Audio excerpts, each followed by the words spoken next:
तो अत्यंत दुख के साथ सूचित करना पड़ रहा है कि तमिलनाडु के कुन्नूर में वायुसेना का हेलीकॉप्टर क्रैश हुआ, जिसमें देश के नायक और पहले सीडीएस अर्थात chief of defence general Bipin Rawat समेत मधुलिका रावत जो उनकी पत्नी थी उनके समेत 13 लोगों की हेलीकॉप्टर के क्रैश होने से मृत्यु हो गई है। यह हेलीकॉप्टर MI-17V5 का वायुसेना का हेलीकॉप्टर था। स्थान तमिलनाडु कुन्नूर। नीलगिरी की पहाड़ियों के पास खराब मौसम के कारण इसमें सवार 14 लोगों की मृत्यु हो गई और इसके कोर्ट ऑफ इंक्वायरी के आदेश जारी कर दिए गए हैं। दोस्तों यहाँ पर मैं आपको बताना चाहूँगा कि ये कोयम्बटूर के पास वायुसेना के सुलूर स्टेशन से इस हेलीकॉप्टर ने उड़ान भरी थी। जनरल बिपिन रावत कहाँ जा रहे थे? ये वेलिंगटन के defence services of staff college में व्याख्यान देने जा रहे थे।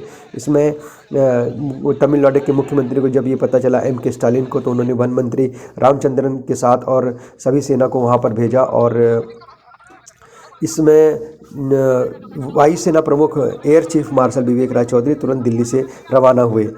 दोस्तों मैं आपको बताना चाहूँगा कि यहाँ पर इस हेलीकॉप्टर में कौन कौन जो है जा रहे थे, कौन कौन लोग उपस्थित थे।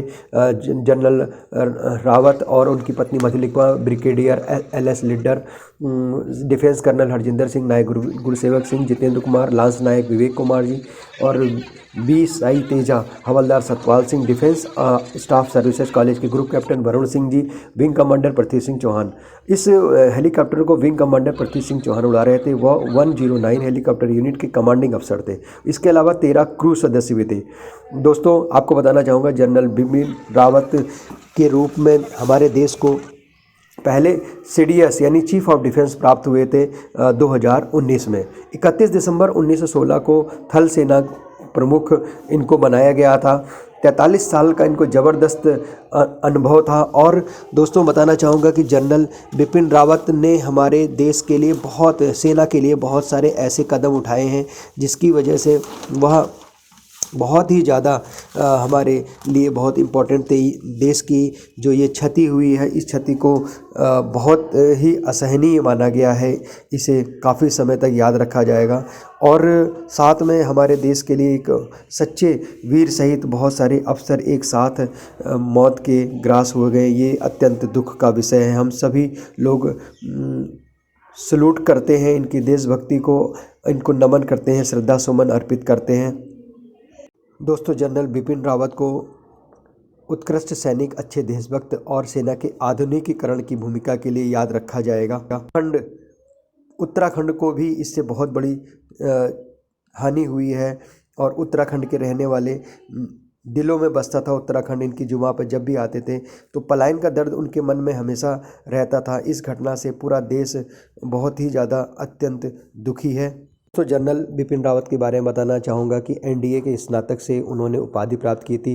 IMA देहरादून में स्वॉर्ड ऑफ ऑनर से सम्मानित हुए थे। 1A1 प्रबंध अध्ययन में स्ट्रेटजिक और डिफेंस स्ट्रेटजी में MPhil थे। सैन्य मीडिया के अध्ययन में उनकी PhD थी और सेना में महिलाओं को एंट्री दिलाने का भी उन्होंने महत्वपूर्ण कार्य किया था। प्रोफेशनल बनाने में उन्होंने महत्वपूर्ण भूमिका अदा की। इसके अलावा कश्मीर के आतंकवाद के विरुद्ध उनकी नीति बहुत ही ज़्यादा आक्रामक। इस साल के इस अनुभवी बिपिन रावत जी ने सैन्य सेवा के दौरान परम विशिष्ट सेवा मेडल, उत्तम युद्ध सेवा मेडल, अति विशिष्ट सेवा मेडल, विशिष्ट सेवा मेडल, युद्ध सेवा मेडल और सेना मेडल से उनको नवाजा गया था। अपनी काबिलियत के दम पर ही वह हमारे देश के पहले CDS अर्थात चीफ ऑफ डिफेंस बने थे। बिपिन रावत का जन्म 16 मार्च सन 1958 को उत्तराखंड के पौड़ी गढ़वाल जिले में हुआ था। उनके पिता लेफ्टिनेंट जनरल लक्ष्मण सिंह रावत भारतीय सेना में लेफ्टिनेंट जनरल के पद से रिटायर हुए थे। उनकी मां का संबंध परमार वंश से था। जनरल बिपिन रावत प्रारंभिक शिक्षा देहरादून में कैब्रिन हॉल स्कूल, शिमला में सेंट एडवर्ड स्कूल से हुई थी। वह राष्ट्रीय रक्षा अकादमी खड़गवासला से जुड़े थे। देहरादून स्थित भारतीय सैन्य अकादमी में प्रवेश जब उन्होंने लिया तो स्वॉर्ड ऑफ ऑनर से उनको सम्मानित किया गया था। बहुत ही योग्य व्यक्ति थे। ऐसे वीर सपूत को खोना भारत की एक बहुत बड़ी क्षति है, को वर्षों तक याद रखा जाएगा। आइए उनको नमन करें। नमन। आज पूरा भारत देश इस दर्दनाक हादसे को लेकर स्तब्ध तो है ही, वरन बहुत ज़्यादा दुखी भी है। इस अवसर पर संपूर्ण देशवासी मारे गए जवानों को, जनरल बिपिन रावत की पत्नी को श्रद्धा सुमन अर्पित करते हैं। मैं भी श्रद्धा सुमन अर्पित करते हुए कुछ पंक्तियां आपके समक्ष रखना चाहता हूं। देश ने खोया ऐसा वीर, रहते जो आक्रामक व गंभीर।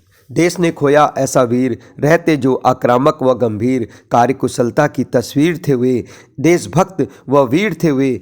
आज हर भारतवासी रोया है, आज हर देशभक्त रोया है। देशभक्त तुमको नमन, माँ के लाल तुमको नमन। कैसी विडंबना है ये, कैसा हादसा है ये, अचानक यूं ही चले गए। हादसे में यूं जान गंवा गए। सेना में तुमने ऐसा काम किया, भारतीय सेना का ऊंचा नाम किया। हमको कोई आंख ना दिखाता था, तुम्हारे जीवन काल में कोई अंदर घुस ना पाता था। तुम्हारे जीवन काल में बड़ी क्षति देश को हुई। तुम्हारे यूं जाने से हादसे के शिकार हुए, जाने या अनजाने में भारत की नई तस्वीर थे तुम। वीर भारत की नई तकदीर थे तुम। पत्नी सहित कई जवान अचानक यूं सब चले गए। छोड़ हमारी उम्मीदों को क्यों तुम ऐसे चले गए। तुम्हारे इस दर्दनाक गमन को कोई भुला ना पाएगा। सदियों तक अब भारत में इसे याद रखा जाएगा। तुम्हारे जीवन से हर जवान को मिली प्रेरणा, तुम उसे सदा याद रखा जाएगा। तुम कहीं भी हो, आज भारत का हर नागरिक, हर नवीन तुमको सत सत शीश नवाएगा, तुमको सत सत शीश नवाएगा। हादसे में मारे गए जवानों की सभी वीरांगनाओं को मैं सत सत नमन करता हूँ, श्रद्धा सुमन अर्पित करता हूँ। ईश्वर आपको दर्द सहने की ताकत व हिम्मत दे, ऐसा पूजन करता हूँ। मैं आपको नमन करता हूँ, मैं आपको नमन करता हूँ। जय हिंद हिंदुस्तान, जय माँ भारती, जय हिंद। विनम्र श्रद्धांजलि आपको।